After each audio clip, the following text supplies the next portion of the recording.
giweze emyaka 30 nga Ssaabasajja Kabaka Ronald Muwenda Mutebi II alamula Obuganda. Wokota aye empologoma. Abatulaba mbaniriza nnyo ku CBS FM ey'okumutimbagano nga tulina Facebook CBS Emanduso ne CBS FM UG eyo nga ey'obujjajja, Instagram tulina CBS FM UG, TikTok tulina CBS FM UG, YouTube tulina CBS FM UG ne website CBS FM UG. Olwaleero tuli ne ssentebe w'abavubuka omwami Ssejjengo Beeka nga tugenda kwogera ku bavubuka engeri gye bakuttemu ekiragiro kya Ssaabasajja Kabaka eky'okukuuma obulamu n'okwekuumira mu ssomero ossa n'okukola ennyo era nga kino ekiragiro Ssaabasajja yakikwasa abavubuka oba omulembe guno omutebi gwe tuyita omulembe omutebi Ssaabasajja yagukwasa abavubuka mu 2-2 ng'era abavubuka twagala tumanye batambulidde batya ku mulamwa guno. Kwaniriza nnyo ssebo. Nsanse okweleta ku CBS FM lunaku olwaleero. Nebaza CBS olw'okutambulira ku mulamwa gwa Ssaabasajja Kabaka ogw'okukuuma abantu nga bamanyi ate nga bagoberera ebigenda mu maaso mu nsi yaffe Buganda n'Uganda okutwaliza wamu n'ensi yonna. Otugambye emitimbagano egy'enjawulo kumuli kitegeeza obuyiiya n'obukugu. Tubeebaza mu myaka gino 3 egya Ssaabasajja Kabaka ng'ali ku Namulondo. Amanya nze Ssejjengo Beeka, ssentebe w'olukiiko olukulu olutwala abavubuka bonna mu Buganda nga naye mwoli Muganda ng'oli musanga naye mwali. N'olwekyo tubeebaza olw'enteekateeka eno. Twebaza nnyo CBS, twebaza abawuliriza, twebaza n'abagirangirako okulaba nga esobodde okubeerawo ng'aweereza abantu ba Ssaabasajja Kabaka mu mbeera yonna. Nga 31 Kasambula nga gwe guno omwezi gwennyini gwe tulimu, Ssaabasajja agenda kujaguza emyaka 3 ng'ali ku Namulondo. Kati tukatandika n'omulamwa gw'ebyobulamu. Abavubuka bakutte batya mu Buganda, bakutte batya ebyobulamu? Kusooka twebaza Ssaabasajja Kabaka wamu ne Mukama Katonda olw'okulaba nti nakwatiddeko Obuganda okutuuka ku matikkira gano ag'emyaka 3 Ssaabasajja Kabaka ng'ali ku Namulondo. Ate ne twebaza nnyonnyini ddala obubaka obubadde butibwa Ssaabasajja Kabaka okuba yakwasa guno omulembe gwe nga bw'okyogeddeko nga matikkira agali mu 2022 omulembe guno bwe yakwasa abavubuka. N'olwekyo mu mulembe gukwasa abavubuka kuliko ebijjiddeko nga abavubuka obubaka obadde buva embuga abavubuka badde babukulembera nga Ssaabasajja Kabaka wa kyonna kyaba obubaka bw'aba aleese kiba kiragiro. N'olwekyo ensonga gy'osoose okutandika nakyo eky'ebyobulamu. Ebyobulamu ekisooka omulembe guno tutambulira tubadde n'endwadde nnyingi ezibadde zibeerawo naye ekirwadde ekisinze okweriisa enkuuli ekirwadde kya Mukenenya ng'era abantu bangi kibagweyagweza mu Buganda naye twebaza nnyo Ssaabasajja Kabaka mu n'abantu ba Buganda nti bwe twogerera ekirwadde kino tutandise okukirinnya ku nfeete era abantu bategedde nti nno kya butawaana nnyo era tutandise enkola ezikikendeeza oba ez'okukyewala. Ssaabasajja Kabaka tukulembedde nnyo omu ne abaweereza bonna ku mitendera egy'enjawulo Katikkiro, Kabineeti, olukiiko paka ku butongole asembayo wamu n'obukulembeze bw'abavubuka okulaba nga era ekiwuka kino kya Mukenenya kikendeera ono mu Buganda n'Uganda okutwaliza wamu. N'endwadde endala nnyingi nga sikoseero tumulwanyeeko, tulina malaria niyo abadde atawaanya abantu. Leero obwakabaka obadde busaale kukola ki okulaba nga ebina tubirinnya ku nfeete. Ngeri enjawulo abantu bangi babadde bafuna nnyo obubenje wano mu Buganda nga naye Ssaabasajja Kabaka yavaayo n'akowoola Obuganda bonna n'abantu ba Uganda okugaba omusaayi nga kino tukikola okulaba nga abantu abafunye obubenje oba abantu bafunye abalwadde mu malwaliro banguyirwa okufuna omusaayi n'obujjanjabi kubanga ebbanga libadde libeerawo nti nno ng'omuntu ali mu ddwaliro nga bwetaaga omusaayi nga teguliiwo era kyagenda mu likodi ennaku zino wano mu Uganda obwakabaka bwa Buganda bwakasinga okugaba omusaayi omungi wamu ne mu Africa tunuffe abasinze okugaba omusaayi okuva ekaweefuba ono Ssaabasajja Kabaka we yamutandika n'olwekyo twebaza nnyo twebaza eddala ekirwadde kya covid kibaddewo okimenye emabegakaawo era walaba ekyali mu bulange bwonna n'ebitundu ebyetolodde Obwakabaka Ssaabasajja Kabaka akiteekamu amaanyi otwatandika okufuna layini yazuuka paka eri wansi abantu bonna bajja okukola ki okubagema wamu n'okutangira ekirwadde kya covid ekyo n'olwekyo ebyobulamu tubikutte ffe ng'obukulembeze bw'abavubuka mu Bwakabaka nga mu mwaka gwe 2021 twavayo n'ekitali kya bulijjo okuteekateeka ebyoto mu masaza gonna wamu n'amagomba gonna 176 nga twogera ku byabulamu nga twogera kati okulaba ng'ekisobola okukendeeza ekirwadde kya mukenenya twatandikayo ebyoto era kati lyafuuka tuteeka buli mwaka tuba n'obudde obwe ekyoto ky'emisana tuyita abavubuka bonna mu bitundu byonna mu Buganda tugezaako okubasomesa ekirwadde kya mukenenya kino nga tukulemberamu abasawo tukulemberamu abataka tulemberamu n'abantu abalala n'abavubuka abakiina ng'eki kibayisizaamu okulaba nga tukikendeeza era Ssaabasajja Kabaka tumwebaza nnyo tunatuuka mu mwaka gwa 2023 nga ekirwadde ekyo tukirinnye ku nfeete ng'ate mujjukira Ssaabasajja Kabaka y'ambasada waakyo okulaba nga tulonze ekirwadde kya mukenenya wano Ssemazinga Africa n'olwekyo tumwebaza nnyo olw'enteekateeka ey'okulaba nga ekyo kirwadde nakyo tukirwana kuba nga tukikendeeza mu Buganda wabula mu Ssemazinga Africa okutwaliza ewamu. Ng'abavubuka tulaba nti Ssaabasajja yatondawo ekitongole Kabaka Education Fund. Abavubuka Uganda baganyuddwa batya mu myaka gino 3 Ssaabasajja gy'amaze namundo? Okusookera ddala twebaza maaso moogi kubanga lwetula ku ntebe y'abajjajjaabe 1993 Naggalabi yafuna okwolesebwa ebitimba ebimu ekisobola okuyitamu okuzzaawo ekitiibwa kya Buganda okuzza Buganda mu kifo kyayo okuzza Buganda ku ntikko okulaba nga abaana ba Buganda basoma kubanga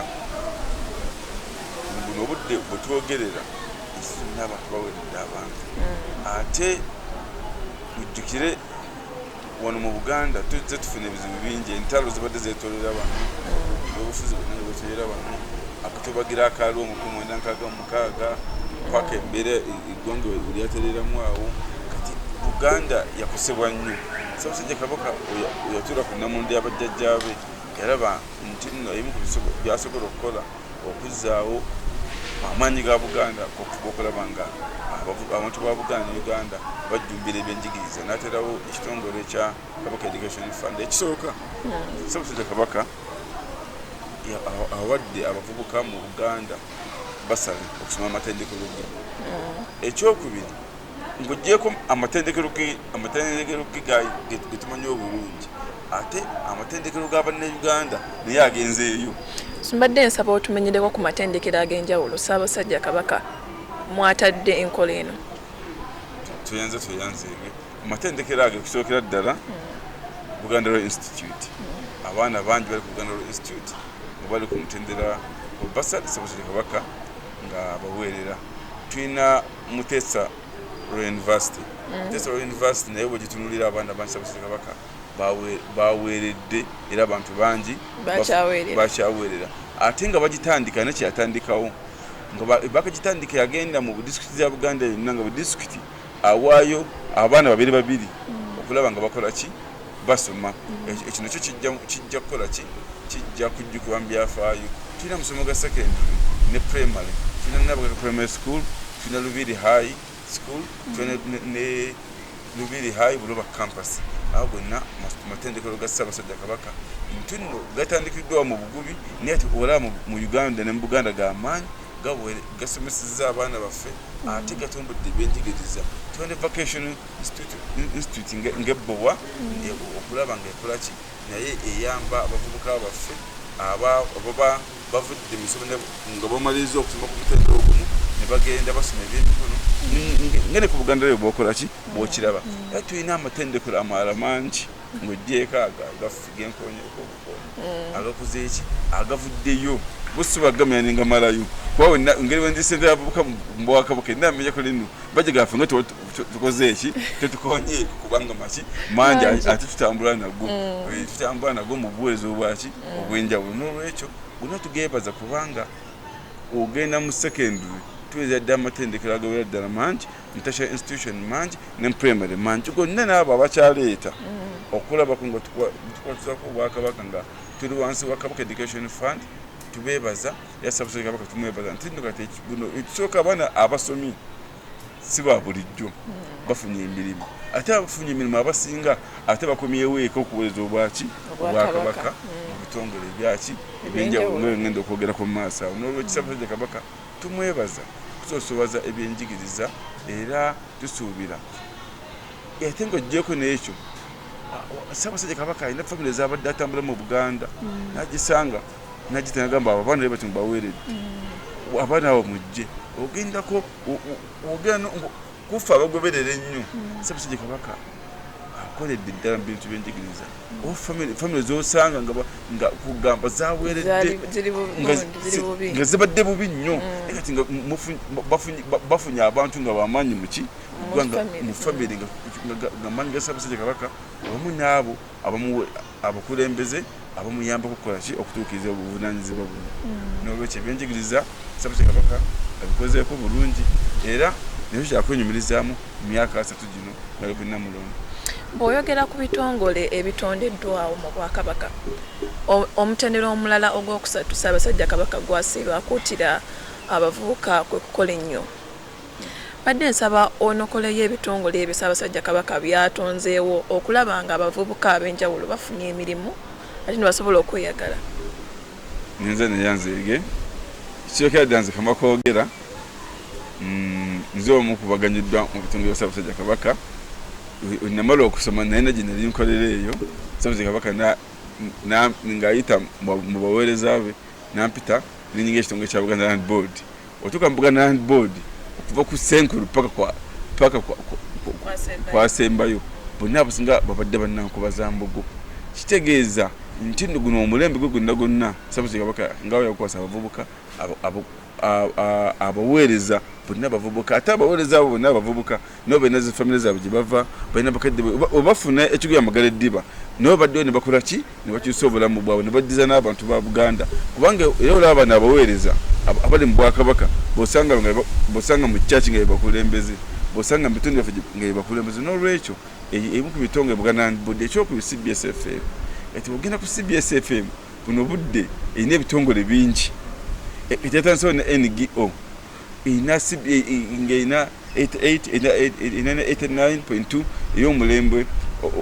ogwaffe ogw'abavubuka otuuka mu nabo n'abavubuka banyirira beetala si muto si mukulu kwegamba bonna bawakaseko ku matema ng'obasanze bonna baggumidde Ssaabasajja kugamba akola omulimu ogenda ku BBS Telefayina bonna okuva ku Senkulu bonna bavubuka bw'ogenda ku bitongole nga Majestic Brand bonna bavubuka ogenda ku Muteesera University bonna bavubuka ogenda ku Buganda bonna bavubuka ogenda ku Nabugaka Primary School bonna bavubuka kugamba ogenda ku Namondo Investment bonna bavubuka ogenda mu Ketu Telecom bonna bavubuka n'olwekyo buno obudde Ssaabasajja Kabaka tumwebaza kusooka abadde akubiza abantu okukola ennyo abantu ba Buganda ng'ate naffe abavubuka ng'atukubiriza nnyo okukola ennyo naye si kukyogerako bwogezi abadde kyakulabirako kubanga akulembeddemu okutandika ebitongole ebyenjawulo mu Bwakabaka ng'ate abikulembera abavubuka ate nga webisanga byonna biggumidde si tewekitongole Ssaabasajja Kabaka kyatandise ne kigwa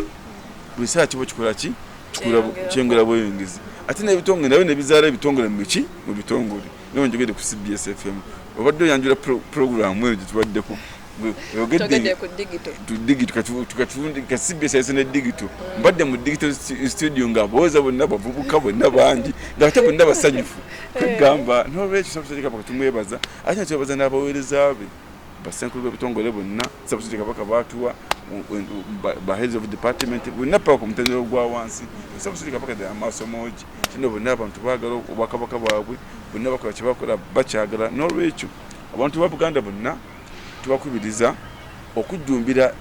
ebintu ebikolebwa ebitongole by'Obwakabaka kubanga buli otujjumbira bino ebitongole by'Obwakabaka ne biyingiza kasente Ssaabasajja Kabaka asanyuka ate ayongera services eri mu bitundu bya Buganda ebyaki ebyenjawulo nga tubadde tutambula nnyo ku mikolo gy'Obwakabaka mingi amatikira n'amazaalibwa nosanga Ssaabasajja Kabaka agenze ng'ekooki malwalizo n'agaba emifaliso n'agenda ng'essingo n'agaba ebitanda n'ateekateeka okugema abantu n'ateekateeka kati ng'ensisa ze tubaddemu ez'okukola ki ez'okugaba omusaayi n'agamba naddiza abantu mu nteekateeka ez'enjawulo n'olwekyo ebitongole by'Obwakabaka biguddwawo bingi bine bikulembera abavubuka bakozi ng'ate ojjeeko ebitongole by'Obwakabaka abavubuka bangi abeese mu sukuso z'Obwakabaka nga Nkubaza Mbugu akezimbira Ssubi lya Buganda nga bo tebakoledde ebitongole by'Obwakabaka naye nga bafunye okwolesebwa olw'Obwakabaka Ssaabasajja Kabaka bw'abadde atuwa batandikawo ebintu ebinene si bya bulijjo nosanga Ssekinoomu naye nga bonna ayise mu nteekateeka ya Bwakabaka okuva wansi mu Nkobozi Mbugu Park University naye abantu abamwetoodde bonna n'omusanga alina essomero ddene nnyo lirina abaweereza nga 50 naye ng'okwolesebwa okukwava ki kwa Ssaabasajja Kabaka olw'okuba abadde atukulembera oteekateeka omu ng'ayita ne mu baweereza abalala batesiteese nosanga omuntu batandikawo kampani omuntu Ssekinoomu naye ng'ayise mu sokikya z'Obwakabaka nga olw'Obwakabaka Ssaabasajja Kabaka bw'abadde atuwa nusa kampani ng'erimu abakozi abawerera nga 250 ebyo nabyo tubyebaza Ssaabasajja Kabaka bijja kuza gino emyaka 3 nga Ssaabasajja Kabaka alina mulungi tukwebaza olw'okwolesebwa kw'obadde otuwa olw'obubaka bw'obadde otuwa ku mikolo gyonna gye tubadde tubeeramu newobadde otalaga Obuganda bwonna kubanga buno obudde abantu bangi batandise amakampuni abantu bangi batandise institution ez'amaanyi abantu bangi bakola ebintu ebitali bya bulijjo nyinga ebinebene byonna okwolesebwa okutuweddwa Ssaabasajja Kabaka owamu ne program Ssaabasajja Kabaka z'abadde aleeta kanjogere nga CBS FM ena program eya POSA bavubuka bangi bajettanidde olw'okwolesebwa kwa Ssaabasajja Kabaka natuweesa POSA nga bavubuka batereka ne bafuna kapito ne batandika okukyusa obulamu bwabwe tulina kitongole kya Ssubi Amagesa Ssaabasajja Kabaka kitongoza mu mwaka 2013 nakigaba okuvubuka bonna baza Mbugu abadde Ssubi muyitemu okulakulanya olaba n'omukyusa obulamu abantu bangi Ssubi Amagesa ke bawuza sente kukyusiza obulamu bwabwe nebo ne batandikawo ebintu ebitali byabwe obulamu bwabwe ne bukola ki ne bugenda mu maaso ate abantu abo nabo ne bakyusa obulamu bw'abaki bw'abantu abalala n'olwekyo ojja kuza emyaka 3 Ssaabasajja Kabaka osooka tumuyozaayoza ekyokubiri tumutendereza olw'obuyiiya bwakwesezza ate tumutendereze ne tumwebaza byatuyisiza mu myaka 3 gino kubanga tegubadde musweto gwokka wabadde obwonfu naki n'obugga mumanye ekyagwawo mu 2009 Ssaabasajja Kabaka yali agenda obugerere kunaku lw'abavubuka nti nno mu kaseera ako Ssaabasajja Kabaka tukulembera bulungi okulaba nga tuyita mu kaseera ako naye ebintu bingi bibadde bibeerawo ki mu Buganda bintu bingi bibadde bagezaako okwewoloberamu Obwakabaka bwe naye Ssaabasajja Kabaka n'asigalawo nga mugumu ng'abantu ba Buganda bwesuubi n'olwekyo tumuyozaayoza ate tumwebaza okulaba nga atuyisizza mu mayengo gonna ago ate ne tumwebaza olw'okulaba nga atusobozesezza okututuusaako ebirungi bingi ebitono byenkonyeeko kubanga bingi nnyo n'ebikyajja bingi okulaba nga tukola ki tutambula ate tumwebaza olw'abakulembeze babadde atuwa okuva ddala kuba Katikkiro bazze atuwa ku mulembe gwe tulina omugezi Joash Mayanja Nkanzi tulina eri Katikkiro Okiba Mwanya Mulise Mwogerere tulina yali Katikkiro Oweekitiibwa Gerald Sendawula, tulina Oweekitiibwa Walusimbi John Baptist Walusimbi, kati tulina kitinaliko buno obudde Oweekitiibwa Charles Peter Mayiga. Bonna bakatikkiro be nga bali wamu ne kabineeti n'olukiiko lwa Buganda bakoze kyamaanyi yama ku Ssaabasajja Kabaka olaba nga obuweereza buno butuuka ku muntu wa wansi. Naye mu ngeri ey'enjawulo tumwebaza ate ffe ng'abavubuka ba Buganda okutirawo ekibiina kya Buganda Youth Council. Mutwegattidde okukunga abavubuka bonna mu Buganda okulaba nga bagoberera ebiteekateeka by'Obwakabaka, ate nabo okuba abasala okwenyigira mu nteekateeka zonna. Era nga ffe abavubuka ba Buganda wansi wa Buganda Youth Council nga twebaza Ssaabasajja Kabaka nti nno twewa obuvunaanyizibwa olw'okuba nti naffe ejjeeri ki ezibizi. N'olwekyo tukyenyumirizaamu nnyo nti omulembe gwe tiyakyogera bwogezi nti naakoze eki agutuwadde, atusembezza mu buweereza ate n'atuwa obuvunaanyizibwa, ate naffe ne tukola ekitusuubirwamu. N'olwekyo tumwebaza wansi w'ebibiina byonna omuli Nkobazambogo, Akeezimbira, Nkerettanyi, Buganda Youth Council nerina mu byalo byonna mu Buganda yonna, Abagalagala n'abavubuka bonna abeegattira mu bibiina ebirala ebirina okukwata mu Bwakabaka. Nga lw'abavubuka bonna tuyizayiza Ssaabasajja Kabaka kutuuka ku matikkira gano ag'emyaka 3, ate ne tumwebaza ebyonna byatukoledde wakati w'obukulembeze bwe. Wangaala ayi Ssaabasajja Kabaka, wangaala Nyabweka wa Buganda, nze Ssejjengo Beeka, ssentebe w'olukiiko olukulu olw'abavubuka mu Buganda. Tweyanziza nnyo ssebo, oyo abadde Ssejjengo Beeka, ssentebe w'abavubuka mu Buganda. Nsigadde nze Nalyange Keleni okubaweereza wano ku CBS FM. Giweze emyaka 30 nga Ssaabasajja Kabaka Ronald Muwenda Mutebi II alamula Obuganda. Wokota wokota aye Empologoma.